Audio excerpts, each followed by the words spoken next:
अधः, अधः मतलब नीचे, अपातयत गिरा दिए, ये भूतकाल में है तो लंग लकार प्रथम पुरुष एक। सत्यमेव, तो अगर यहाँ पर हलंत नहीं होता तो ये बहुवचन होता।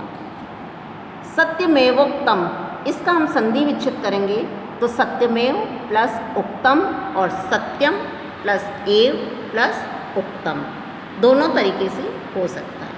अब हम इसका हिंदी अनुवाद देखते हैं। यहाँ तक तो हमने कर लिया था। अयम क्षुद्र प्राणी माम निंदति, यह छोटा सा जीव मेरी निंदा करता है।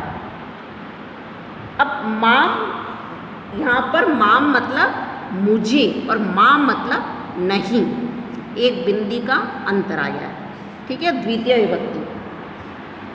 अस्मय उपदेशो अवश्यम दातव्य, यह छोटा प्राणी मेरी निंदा कर रहा है, इसके उपदेश का जवाब मैं इसको जरूर दूंगा।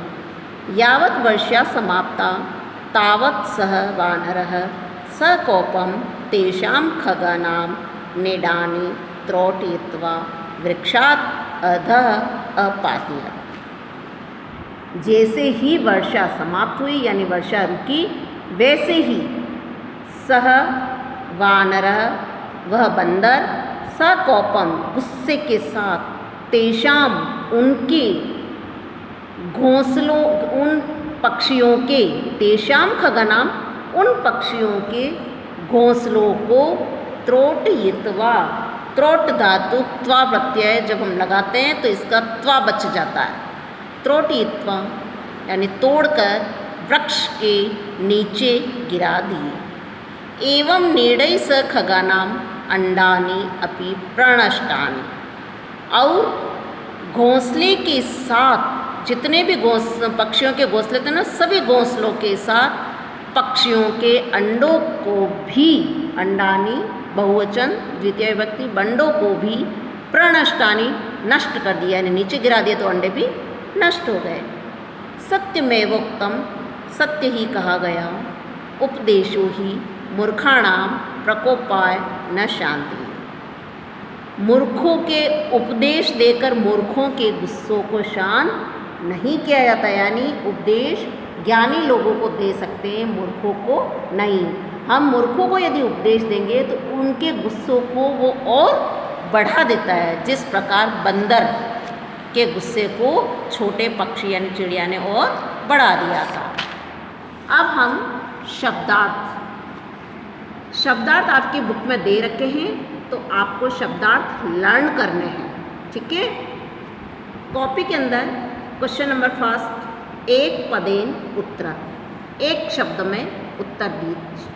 निडेशु के वसंती स्म, ठीक है, यानी घोंसलों में कौन रहते थे। ये देखिए, निडेशु के वसंती स्म, घोंसलों में कौन रहते थे, तो हमको एक पद में उत्तर देना है। तो कौन रहते थे?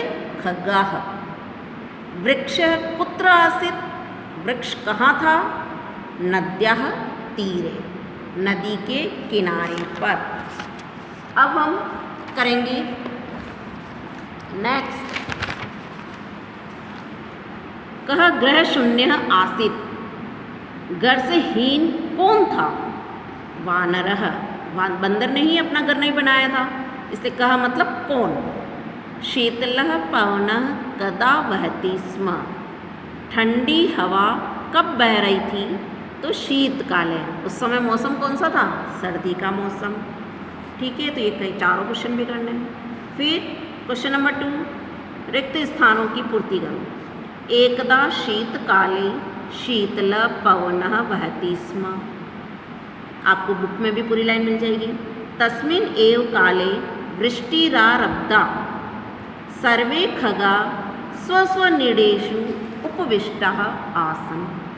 उपविष्टाः, वानरः वृष्टिजलेन आर्द्रो अभवत्, तदा सः वानरः कम्पमानः किमपि न प्रत्युत्तरत्। किं ते हस्तपादं न प्रसरति, ठीक है। अब हम क्वेश्चन नंबर 3, ठीक है, हिंदी में अनुवाद कीजिए। तस्याः तीरे एकः वृक्षः आसीत्। हिंदी में अनुवाद करें तस्याः, तो उसके किनारे, यहाँ तस्या किसके लिए आया? नदी के लिए आया है। तो उसके किनारे एक वृक्ष था। अब वैसे आप मुझसे पूछोगे मैडम तीरे सप्तमी विभक्ति एकवचन, इसका अर्थ तो पर बताया था, किनारे पर, तो हम इसको किनारे पर भी लिख सकते हैं और किनारे भी लिख सकते हैं। तत्र खगै अनेकानि नीडानि निर्मितानि आसन्। वहाँ पक्षियों ने अनेक घोंसले बना रखे थे। ते तेषु नीडेषु सुखेन वसन्ति स्म। वे उनके घोंसलों में, यहाँ तेषु किसके लिए आया? खुद पक्षियों के लिए। वे उनके घोंसलों में, या फिर अपने भी लिख सकते हैं, वे अपने घोंसलों में आराम से रहते थे। अपने भी लिख सकते हैं हम यहाँ पर। तस्य वृक्षस्य उपरि एको वानरो अपि वसति स्म। उस वृक्ष के ऊपर एक बंदर भी रहता था। तस्मिन्नेव काले वृष्टिरारब्धा। उसी समय वर्षा आरंभ हो गई। अब हम करेंगे प्रकृति प्रत्यय। हम क्या पढ़ेंगे अब? प्रकृति प्रत्यय, यानी प्रत्यय को अलग करना। जैसे आरब्धा, ठीक है, तो आरंभ प्लस त, यानी टाप प्रत्यय। कौन सा प्रत्यय हुआ ये? टा। समाप्ता, सम प्लस आप प्लस त, त प्रत्यय। निर्मिता, निर्माण प्लस त प्रत्यय। ये क आधा होता है, इसलिए बोलने में अपने अंदर साइलेंट रहता है। त्रोटयित्वा, तुट प्लस त्वा। तो ये आपको क्वेश्चन करने हैं कौन से?